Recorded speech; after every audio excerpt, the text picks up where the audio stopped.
Hey, everybody, I'm David with Bolivar Live, and once again, I'm here with Chandra. And, with your background, Chandra, it's all about building and structural integrity, but the county, whether you're in Harris County, Galveston County, in Galveston City, the city of Dickinson, Texas City, all their regulations on how to build stuff that y'all have to build it to those specs come from somewhere. Let's talk about the IBC and the IRC, and you can explain a little bit about what each is. Sure. So there's two main codes that we designed to here. Other areas have other codes. Florida has its own code that's very similar, but it's the International Residential Code and the International Building Code, and they run in 3-year cycles. They get updated every 3 years. TDI has adopted the 2018 as their standard, and that kind of sets the tone for what other codes that we have to comply with as far as wind design, flood design, all like that. So that kind of sets the tone for what we have to do as a minimum. But other municipalities will actually adopt the most current version of a code. So we've had 2018, we've had 2021, they just adopted 2024. So some municipalities are going to be pushing 2024 as we move, the calendar year into 2025. Right. They'll say, okay, the 2024 code is now going to be the code that we're going to adopt. The new standard. The new standard, right. Now, we still have to meet all the minimums for TDI because that's their standard, right? So we end up looking at two codes.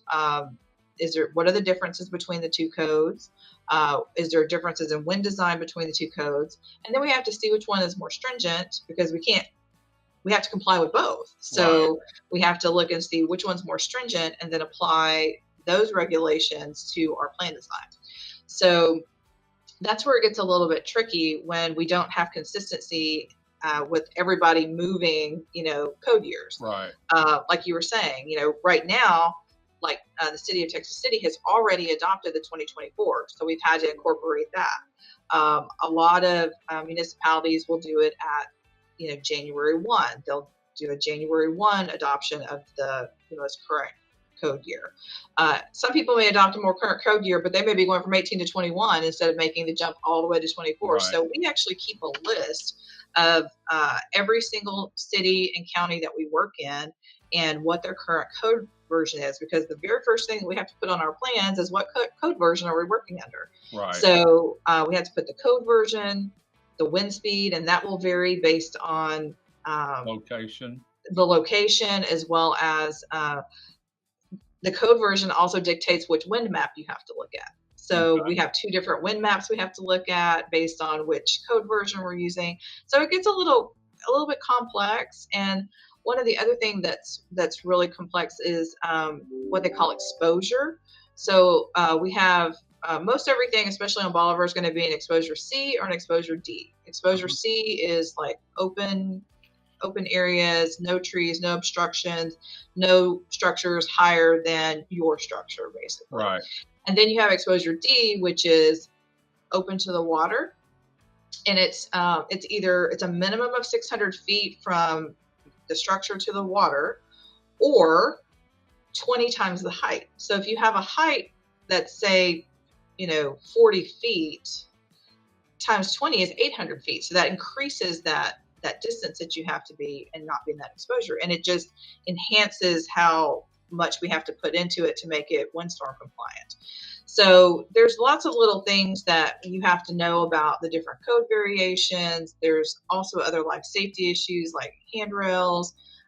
They've come out with a roof deck thickness requirement in some of the code versions. So you have to really study and see what the differences are, what's really going to affect the construction that we're doing along the coast in order to know how to apply those things. And it's every 3 years. It seems like that's, a big distance, but it's really not. It's like you're constantly learning. And I think all of the plans examiners for these cities and counties go to the same school and learn all the same little things, because if we get comments back, we get that same comments back like that first little bit after the first of the year when they make a code change.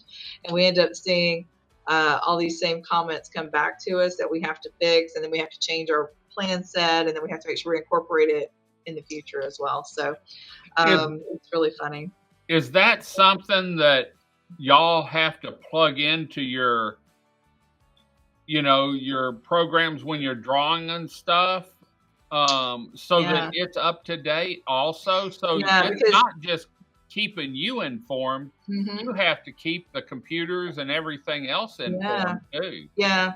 We actually were talking about, we had a little engineering powwow earlier this week, and we were talking about what the 2024 code change really looked like and how we were going to modify our design program, because a lot of the things that we've been doing the last 6 years in the current code has changed. It's going to go back to the way it was back under the 06 version of the code, which was a really, honestly, of all the code versions I worked under, I would like the 06 the best. It was maybe I would say a little bit more restrictive, but it was very safe. It was a very safe code. It was a very good code, and honestly, that's what most of our buildings were done under after Hurricane Ike. It was the IRC IBC 2006, and it had the ASE 705 wind design manual, and those two codes together were like perfect. That was really, really good code. And then they upgraded, of course, both of them, changed both of them, and now it's like, okay, well, it's different. One of the hardest things that they did, the ASCE code follows the IRC and IBC code. That's the wind design manual. That code has, instead of just having 3 zones on the roof, it's got like 6 zones on the roof. It's got it's got all the main roof zones, but then you have all these edge zone conditions that it really, really jacked up the roof pressures. It makes it really hard to do a lot of like metal roofs and things like that. The attachments got just ridiculous. So it just made it harder to find products that would work when you're wanting to use something besides a shingle, because shingle has a limitation. It's never going to meet 150, 160 PSF, edge condition, but they're the most prevalent roofing material. It's funny. You and I have talked about the strong home inspection program. We've talked about the what's the building program? Fortified. And it seems like everything always turns back to the roof. You were talking about the roof. It's the roof. It's funny. I was just thinking, there's that word roof again. Yes. But it's funny. That's sort of, even though it's the top, that's really the heart of your house, because if you lose your roof, or if you get a leak in your roof, it trickles all the way through it. That's right. All the way down. Yeah. You're talking sheetrock and furniture, and I remember the conversations we had on the strong home inspection program and the other things. Man, you can bust a window, you can lose a handrail, but if you can keep that roof intact, you can move back in your house a lot of times. That's right. Are you selling that for me, David? That's exactly right. It's keeping the roof deck sealed so that we don't have, your shingles may be in the Gulf of Mexico. Who cares, right? As long as you don't have water coming in through all those little cracks in the plywood, wrecking your sheetrock, destroying all your valuables, making it impossible for you to live there, getting everything wet.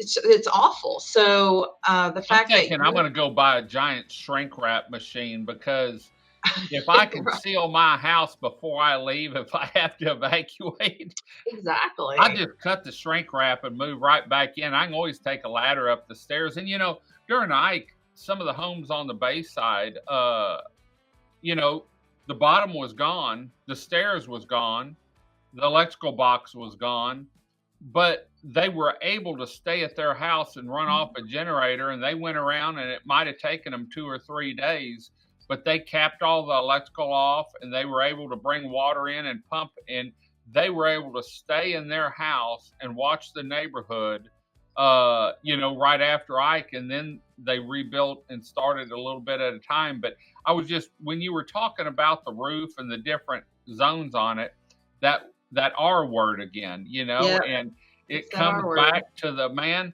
If you can keep your roof intact, you're good to go. And so, yes, the fortified building. And then once Well, the you good get news is, David, y'all don't have to know all that stuff, right? right, That's what you hire me for. Like, I'm the one that has to know all that stuff. All you have to know is just like, yeah, that's definitely the way to go, is to well, do something to get the roof on. But it's Chandler's job to, figure out how to there we go. how to make that happen. Well, In the dark again. well, I guess what I'm trying to tell people is, and we've talked about this. If you're going to get a new roof, go ahead and have it, because you don't have to build the whole house as a fortified home. Absolutely Build not. it to the fortified qualifications. You get a little discount on your insurance. Then once a year, have them come in and do the strong home inspection program, which verifies that that's right. Your handrails, your windows, everything's right. Yes, I'm selling it for you right now.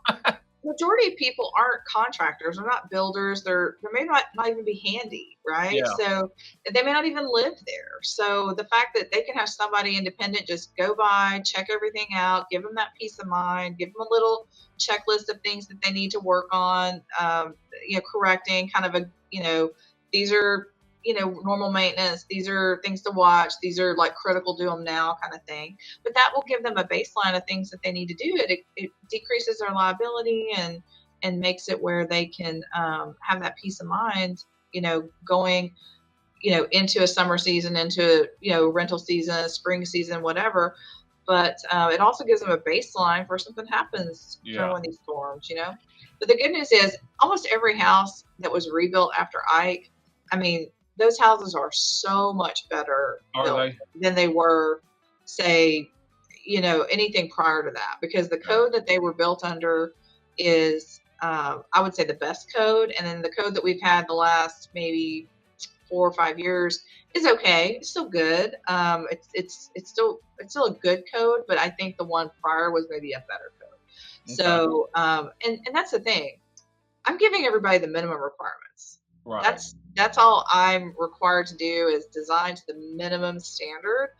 If somebody wants to go above and beyond that, I'm all for it, but that's the thing, is like, the code is just the minimum standard. It's not, a heightened standard or that's what fortified is. That fortified is that little bit better standard, but the codes are meant to be the minimum standard. It's the minimum standard for life and safety, the minimum standard for wind design, structural design, all that. So, well, if it and back to the fortified, yes, it's probably going to cost you a little bit more, but you get the discount from your insurance when it's built or done to fortified, don't you?